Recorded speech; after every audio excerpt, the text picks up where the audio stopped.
Hello दोस्तों, आज के क्लास में बात करते हैं भाषा और व्याकरण के बारे में।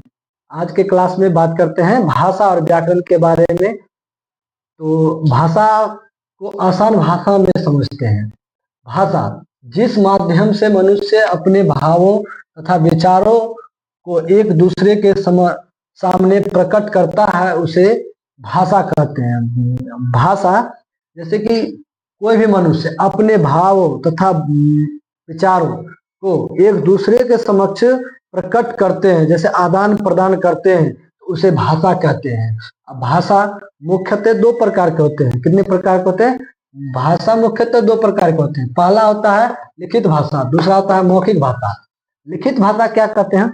लिखित भाषा जैसे कोई भी व्यक्ति को हम लिख करके अगर समझाएंगे, अगर सामने वाला व्यक्ति अगर लिखने से समझ जाता है तो उसे लिखित भाषा कहते हैं। मौखिक भाषा जैसे कि बातचीत करके एक दूसरे से भाषा आदान प्रदान करके अगर बातचीत कर रहे हैं तो उसे मौखिक भाषा कहते हैं। मौखिक भाषा कहते हैं। तो इसको जिस माध्यम से लेखक अपने भाव विचारों को पाठकों के समक्ष व्यक्त करता है उसे लिखित भाषा कहते हैं। जैसे कोई भी मनुष्य अगर किसी को लिख करके समझा रहा है तो उसे लिखित भाषा कहते हैं। और कोई भी व्यक्ति जिस मौखिक भाषा जिस माध्यम से वक्ता अपने भावों विचारों को श्रोताओं के समक्ष व्यक्त करता है उसे मौखिक भाषा कहते हैं। जैसे कि कोई भी माध्यम होना चाहिए वक्ता को समझाने के लिए, तो अगर बोल करके अगर समझा रहे हैं, मुंह से बोल करके अगर समझा रहे हैं किसी को तो उसे मौखिक भाषा कहते हैं। इसके आगे नेक्स्ट टॉपिक है व्याकरण। व्याकरण किसे कहते हैं? व्याकरण उस शास्त्र को कहते हैं जिसके द्वारा मनुष्य को शुद्ध शुद्ध पढ़ना लिखना बोलना और समझना आता है उसे व्याकरण कहते हैं। जैसे कि हम वो शास्त्र, जैसे कि व्याकरण वह शास्त्र है जिसमें हम पढ़ के समझना है या लिख करके समझना है या बोल कर समझना है, अगर समझ में आ रहा है तो उसे व्याकरण कहते हैं। जो भी भाषा समझ में आ रहा है उसे व्याकरण कहते हैं। तो आज का टॉपिक था भाषा और व्याकरण। व्याकरण का आज पहला क्लास था, शुरू से हम समझा रहे हैं। अगर अगला वीडियो चाहिए तो इस पे वीडियो पे बने रहिए। मेरे वीडियो पे अगला नेक्स्ट वीडियो आएगा और नेक्स्ट वीडियो देखने के लिए मेरे चैनल को सब्सक्राइब कीजिए। चैनल को सब्सक्राइब करने के बाद घंटी भी दबा दीजिए, ताकि घंटी दबाने के बाद अगर कोई वीडियो आपको चाहिए तो नेक्स्ट वीडियो अपलोड होते ही आपके पास पहुंच जाएगा। और उसमें कमेंट करके बताइए कमेंट। नमस्कार दोस्तों, आज के टॉपिक में अगले टॉपिक में देखिए वर्ण। वर्ण है, वर्ण वह मूल ध्वनि है जिसके खंड नहीं किए जा सकते हैं, जैसे अ आ क च त इत्यादि। वर्ण में जैसे कि पिछले क्लास में पढ़े थे भाषा और व्याकरण। फर्स्ट टॉपिक था भाषा और व्याकरण, और नेक्स्ट टॉपिक है, ये दूसरा टॉपिक है वर्ण। और वर्ण वह मूल ध्वनि है जिसके खंड नहीं किए जा सकते हैं उसे वर्ण कहते हैं। जैसे एग्जाम्पल में आ गया अ आ क च त इत्यादि। वर्णमाला, वर्णमाला किसे कहते हैं? वर्णों के समूह को वर्णमाला कहते हैं। वर्णों के समूह को वर्णमाला कहते हैं। वर्ण में वर्ण दो प्रकार के होते हैं और हिंदी में कुल 50 वर्ण है।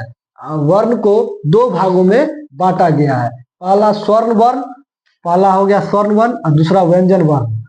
व्यंजन वर्ण, स्वर्ण वर्ण में स्वर्ण वर्ण उसे कहते हैं जिसका उच्चारण बिना किसी दूसरे वर्ण की सहायता से हो, जैसे अ आ हर्षी दीर्घी हर्षु दीर्घु री ए ऐ ओ औ। इसका मात्रा सेम टू सेम नीचे लिखा हुआ है। इसी का मात्रा आकार है, हर्षीकार है, दीर्घीकार हो गया, हर्षुकार, दीर्घुकार, री ए ऐ ओ औ।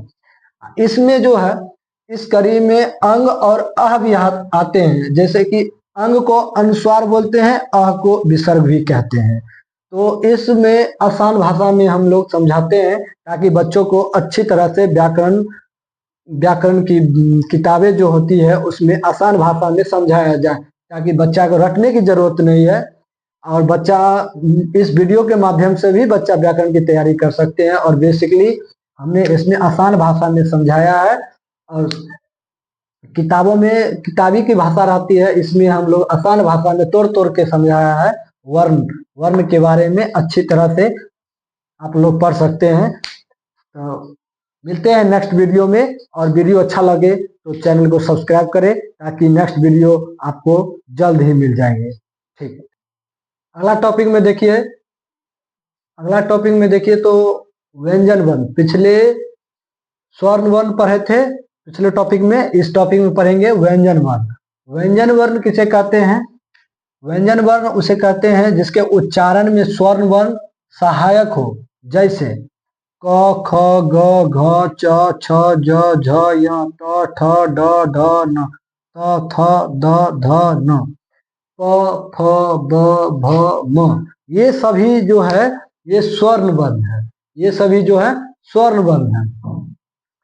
स्वर्ण वर्ण ये जितने भी हैं ये स्वर्ण वर्ण है। और इसके बाद जो है ये य र ल व, ये सभी जो है अंतस्थ व्यंजन है, जैसे तालव्य स मूर्धन्य स दंत स ह उष्म व्यंजन, अक्ष त्र ज्ञ ये संयुक्त व्यंजन, ड ढ हो गया द्विगुण व्यंजन। द्विगुण व्यंजन मतलब हो गया ये इस पर लोग कभी ध्यान नहीं देते हैं, लेकिन हिंदी सीखने के लिए सबसे इम्पोर्टेंट यही है, द्विगुण व्यंजन। उसके बाद नोट में एग्जाम्पल में ये समझ लीजिए कि आप लोग अच्छे से ध्यान दीजिएगा भैया। आप जानते हैं कि व्यंजन वर्ण में स्वर्ण वर्ण विद्यमान मौजूद होते हैं, जैसे कि जैसे र के पीछे अ छुपा होता है, यही हो गया स्वर्ण वर्ण। हर लेटर में, जैसे प में भी अ छुपा हुआ रहता है, ये अ छुपा रहता है। जैसे त में भी अ छुपा रहता है। तो ये सब हो गया स्वर्ण व्यंजन। स्वर्ण व्यंजन वर्ण हो गया। और इसमें एग्जाम्पल में यहाँ भी लिखे हुए हैं संयुक्त व्यंजन का विभाजन। जैसे अक्ष में दो शब्दों से दो अक्षरों से मिलकर बना है, जैसे क और स, ये दो अक्षर से मिलकर अक्ष बना हुआ है। त और र से मिलकर के त्र बना हुआ है। ज और य से मिलकर ज्ञ बना हुआ है, और स और र मिलकर के स्त्र बना हुआ है। तो इस पर लोग अधिकतर ध्यान नहीं देते हैं। ये सब जो है संयुक्त विभाजन व्यंजन वह है, संयुक्त व्यंजनों का विभाजन है।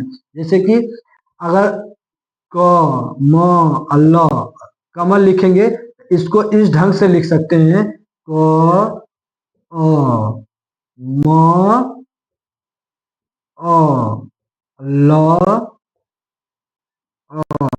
हर लेटर में, हर अक्षर में अ छिपा रहता है। ये जितने भी है स्वर्ण वर्ण में व्यंजन वर्ण छिपा हुआ रहता है। जैसे ये छिपा हुआ रहता है। ये हमारा हो गया स्वर्ण वर्ण। स्वर्ण वर्ण में ये सब, जैसे कि एग्जाम्पल में हो गया स्वर्ण वर्ण हो गया। इसमें जो है संयुक्त विभाजन वर्ण जो हो गया, ये हमेशा ऐसे ही रहता है। तो इसमें अगर कहीं डाउट हो तो आप अगले वीडियो में, अगर डाउट हो तो कमेंट करें, और मिलते हैं नेक्स्ट वीडियो में। Thank you.